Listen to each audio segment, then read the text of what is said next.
Objetos que permanecem intactos no Titanic, mesmo após 113 anos. Junte-se à nossa comunidade e inscreva-se agora para explorar os segredos da Terra junto conosco. A 4 quilômetros de profundidade, o aço maciço do Titanic está sendo devorado vivo, se dissolvendo como açúcar na água. Mas o papel sobreviveu. Isso não faz o menor sentido, não é? Pense por um segundo na coisa mais frágil que você tem em casa. Uma carta antiga? Uma fotografia? Você provavelmente tem medo até de tocar, com medo de que o tempo a desfaça. Agora, imagine esse mesmo pedaço de papel, no escuro, sob uma pressão que esmaga metal, por mais de um século. Você foi levado a acreditar que o naufrágio foi uma destruição total. Mas isso é uma mentira. Ou, na melhor das hipóteses, é uma meia-verdade. Nos destroços do Titanic, o aço se rasgou como papel, mas objetos que deveriam ser poeira, sapatos de couro, louças de porcelana e até documentos, estão lá, intactos. Como isso é possível? O que a sobrevivência teimosa de um frasco de perfume nos diz sobre a nossa própria fragilidade? A verdade é que o Titanic não é um lugar. Ele é dois. Ele é, ao mesmo tempo, a cena de uma carnificina violenta e um museu subaquático protegido, onde reina a calmaria. É como entrar na casa de alguém horas depois de uma tragédia. O jantar ainda está na mesa. Os sapatos estão ao lado da cama. A vida parou, mas as coisas ficaram. Nesta próxima hora, nós não vamos apenas listar objetos intactos Titanic. Nós vamos fazer o que ninguém faz. Vamos entender por que eles duraram mais que o próprio navio inafundável. Você vai descobrir que a ciência por trás da preservação, as curiosidades Titanic, é muito mais humana e mais fascinante do que as histórias do Titanic que você já ouviu. Quando as pessoas olham para as imagens dos destroços do Titanic, elas esperam ver metal retorcido, o esqueleto de um gigante. E elas veem, mas o que realmente para o coração, o que causa aquele arrepio súbito na espinha, não é o aço, são os sapatos. Pares de sapatos, botas de trabalho, delicados sapatos de dança, perfeitamente alinhados no lodo do fundo do mar, exatamente onde uma pessoa um dia pousou pela última vez. É uma das visões mais fantasmagóricas e humanas de toda a exploração. E a pergunta que ecoa na mente de quem vê é: como?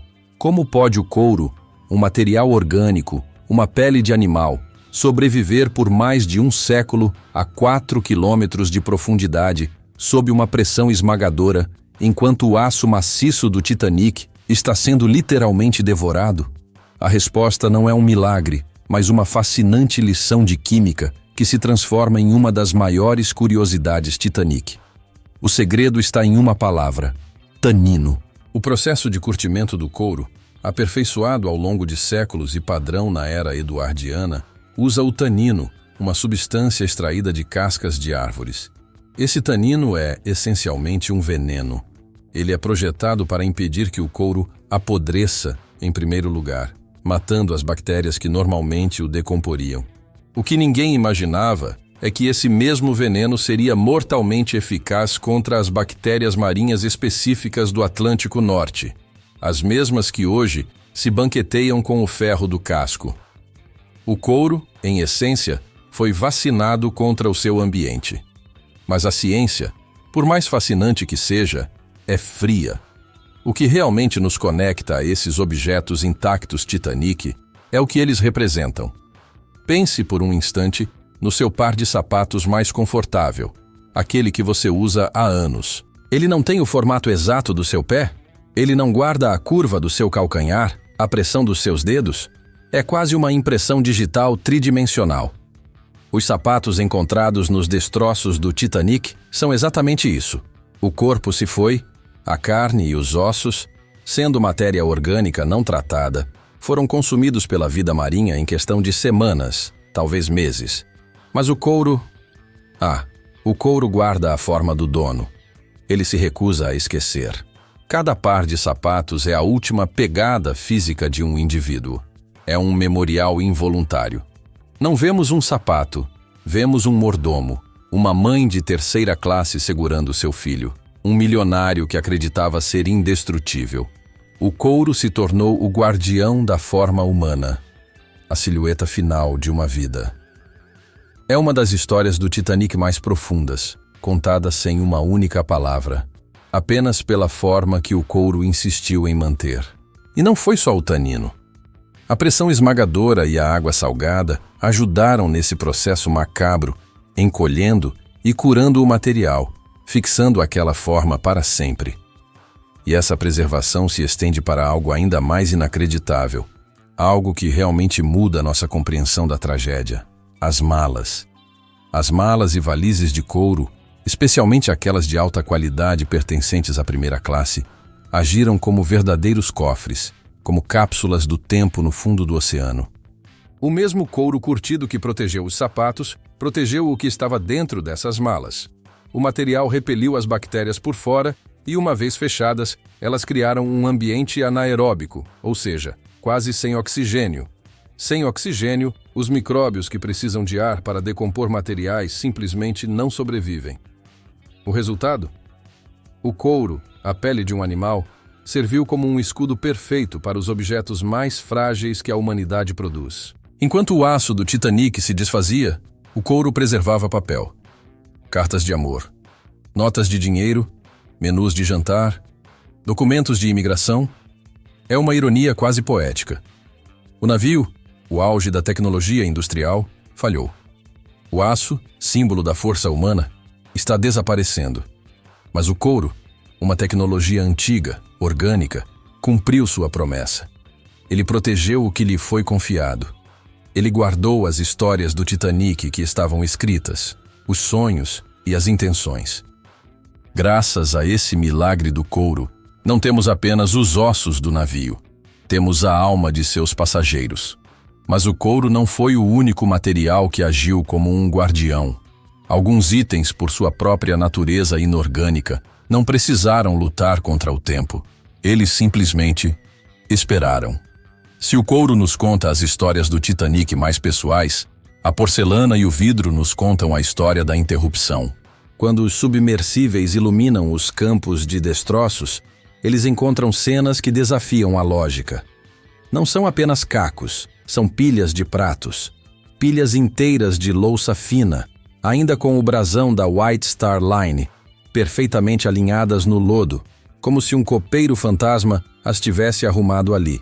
E garrafas. Ah, as garrafas. Centenas delas, muitas ainda com a rolha intacta, cheias de champanhe, vinho ou cerveja. A cena é de uma ordem fantasmagórica em meio ao caos absoluto dos destroços do Titanic. E a pergunta óbvia é: como?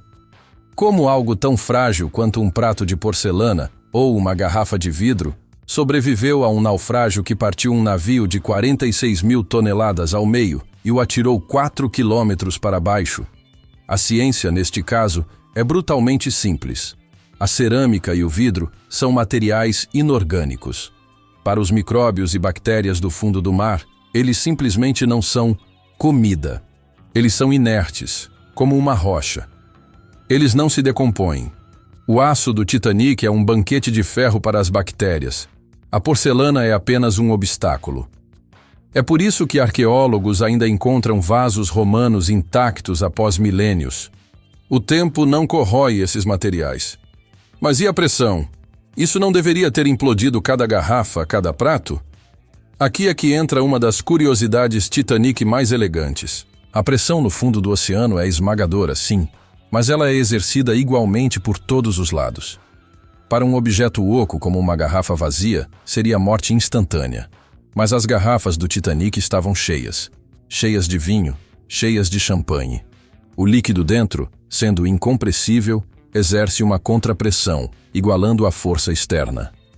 A pressão de dentro anula a pressão de fora. Elas estavam em perfeito equilíbrio e, por isso, sobreviveram à descida violenta. E os pratos? Eles sobreviveram pelo seu design.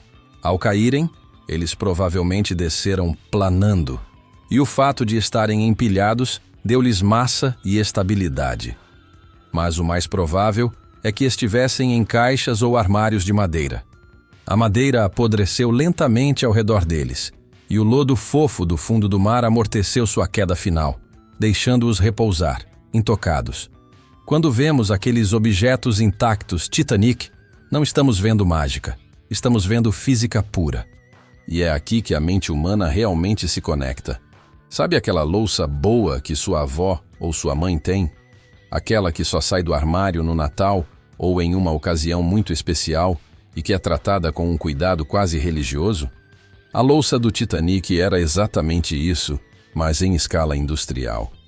Eram os pratos do jantar de gala da primeira classe, o símbolo máximo do luxo. Agora, essa louça está empilhada no fundo do mar, ironicamente, mais limpa e preservada do que muita louça que está em uso hoje. É um banquete congelado no tempo. E as garrafas?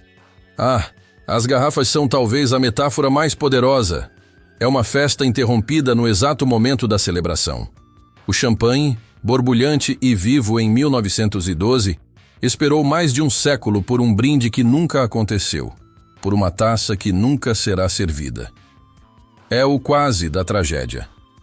É a bebida que nunca foi bebida, a alegria que se transformou em silêncio. Cada garrafa intacta é um testemunho da vida que estava sendo vivida, do luxo, da celebração, momentos antes do desastre. Elas são as testemunhas silenciosas da interrupção. Mas, por mais incrível que seja o vidro e a porcelana terem sobrevivido, eles eram feitos para durar. O verdadeiro milagre, o que desafia toda a nossa compreensão de preservação, estava escondido. Ele estava guardado a 7 chaves, protegido por aquele primeiro milagre que discutimos, o couro. Agora entramos no reino do que parece verdadeiramente impossível. Se o couro é fascinante e a porcelana é lógica, o papel é um milagre. Pense na coisa mais frágil que você tem em casa. Uma fotografia antiga? Uma carta de seu avô? Uma certidão de nascimento?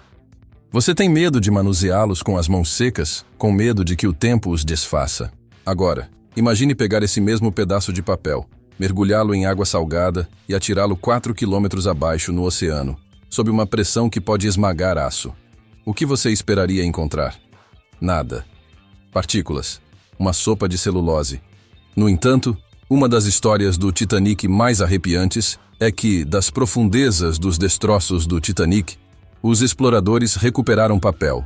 Não apenas pedaços, mas documentos legíveis, notas de dólar, uma página de um livro, um menu de jantar. E o mais impressionante de tudo, cartas pessoais. Como? Como isso é sequer remotamente possível? O papel deveria se dissolver em minutos. A resposta, como um grande detetive descobrindo a reviravolta, nos leva de volta ao tópico 1. O segredo do papel é o couro.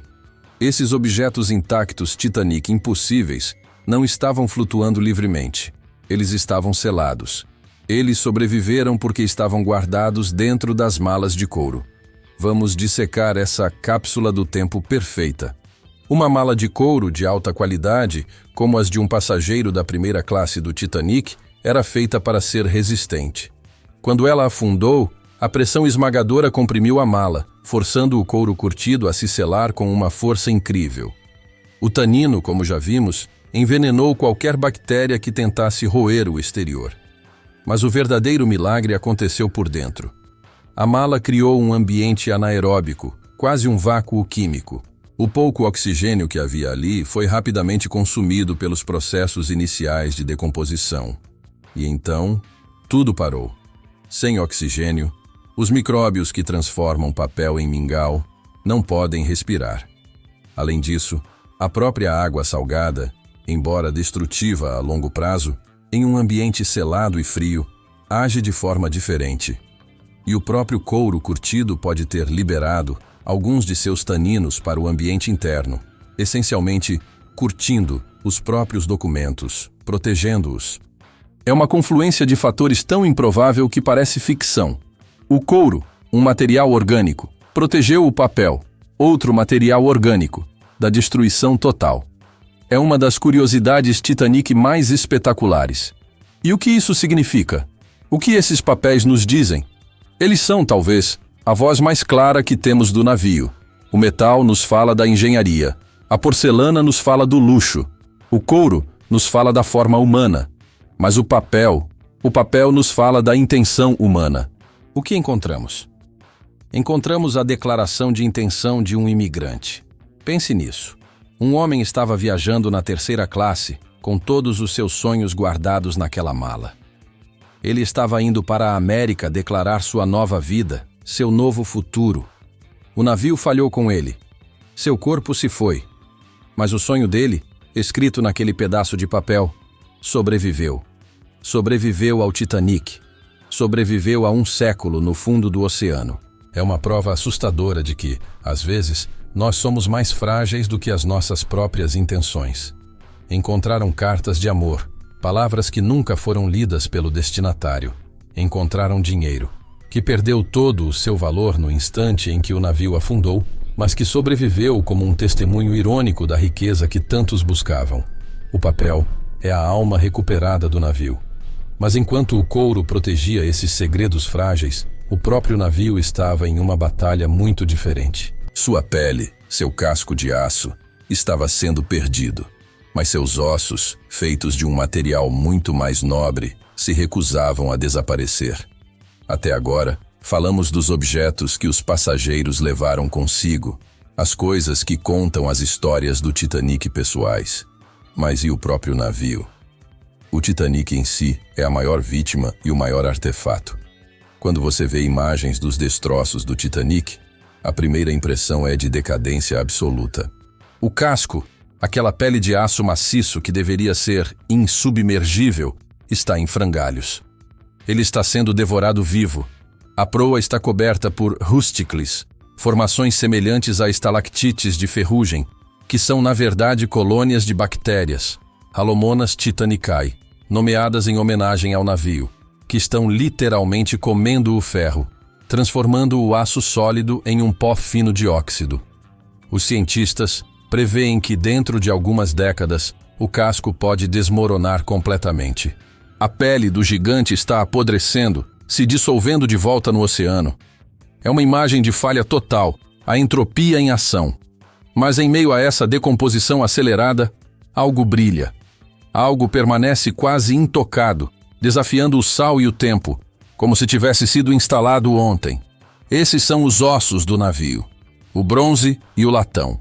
Enquanto o aço, uma liga à base de ferro, é um banquete para os micróbios e altamente reativo à água salgada, o bronze e o latão são ligas metálicas muito diferentes, muito mais nobres.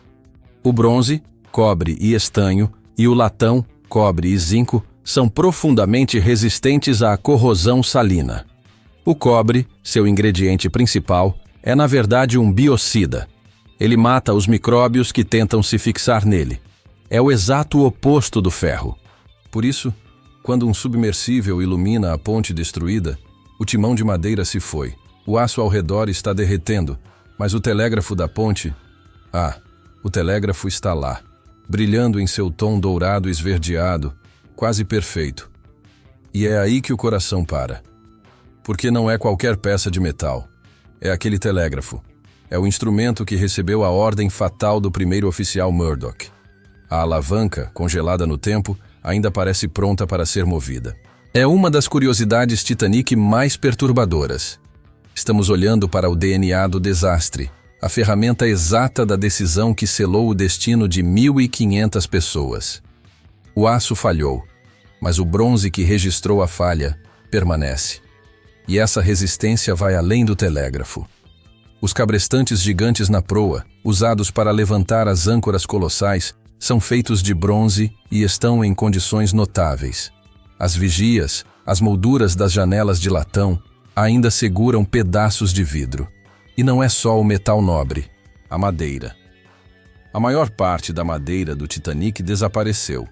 Os convéses de pinho, as paredes, os móveis mais simples, devorada por vermes da madeira, embora por muito tempo se pensasse que eles não existiam naquela profundidade. Mas certas madeiras, as madeiras de lei, resistiram. O carvalho, denso e oleoso, usado em portas de luxo e nas estruturas das famosas escadarias. O teca, usado nos corrimãos. Essas madeiras, assim como o couro curtido, são naturalmente resistentes à decomposição e aos parasitas. Elas permanecem retorcidas e escuras, mas reconhecíveis.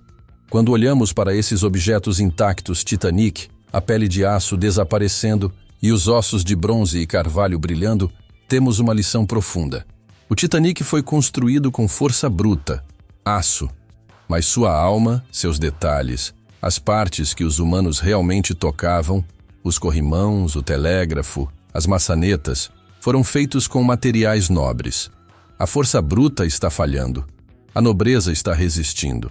Mas, por mais nobres que sejam o bronze e o latão, existe uma classe de materiais no navio que ri do conceito de resistência. Eles não resistem ao tempo, eles são o tempo. Chegamos ao fim da nossa jornada pelos materiais e entramos em um território diferente. Não falamos mais de preservação, mas de eternidade. O aço do Titanic está sendo comido. O bronze e o latão estão resistindo bravamente. O couro foi um guardião químico improvável. O vidro e a porcelana foram espectadores inertes, mas há uma classe de objetos nos destroços do Titanic que não está lutando contra o tempo, não está resistindo à decomposição e não precisa de proteção. É uma classe de materiais que, francamente, não se importa com o fato de estar a 4 quilômetros de profundidade ou em um cofre em Londres. Estamos falando do ouro, dos diamantes, das joias. Eles são os materiais eternos. Quando as pessoas pensam em tesouros do Titanic, elas pensam nisso. Colares de diamantes, anéis de ouro, relógios de bolso cravejados de rubis, a fantasia da riqueza perdida. E, de fato, muito foi recuperado. Mas a ciência por trás da sobrevivência deles é o que realmente fascina. O ouro é o que chamamos de metal nobre. Ele é nobre porque é quimicamente chato. Ele se recusa a oxidar. Ele não reage com o sal. Ele não enferruja. A água salgada pode fluir sobre um anel de ouro por 1 milhão de anos, e ele permanecerá um anel de ouro. E os diamantes? Os diamantes são carbono puro, o mesmo elemento básico que compõe a vida, que compunha os passageiros e a madeira do navio. Mas nos diamantes, esse carbono está cristalizado na forma mais dura e estável conhecida pelo homem. Eles são, literalmente, geologicamente eternos. A pressão do oceano não é nada para um diamante que foi formado sob a pressão esmagadora do manto da Terra. Para esses materiais, o naufrágio do Titanic não foi um evento químico destrutivo.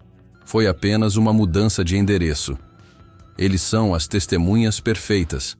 Eles não se degradam, não mudam de cor, não se dissolvem. Eles estão exatamente como estavam na noite de 14 de abril de 1912. Esta é uma das curiosidades Titanic mais absolutas.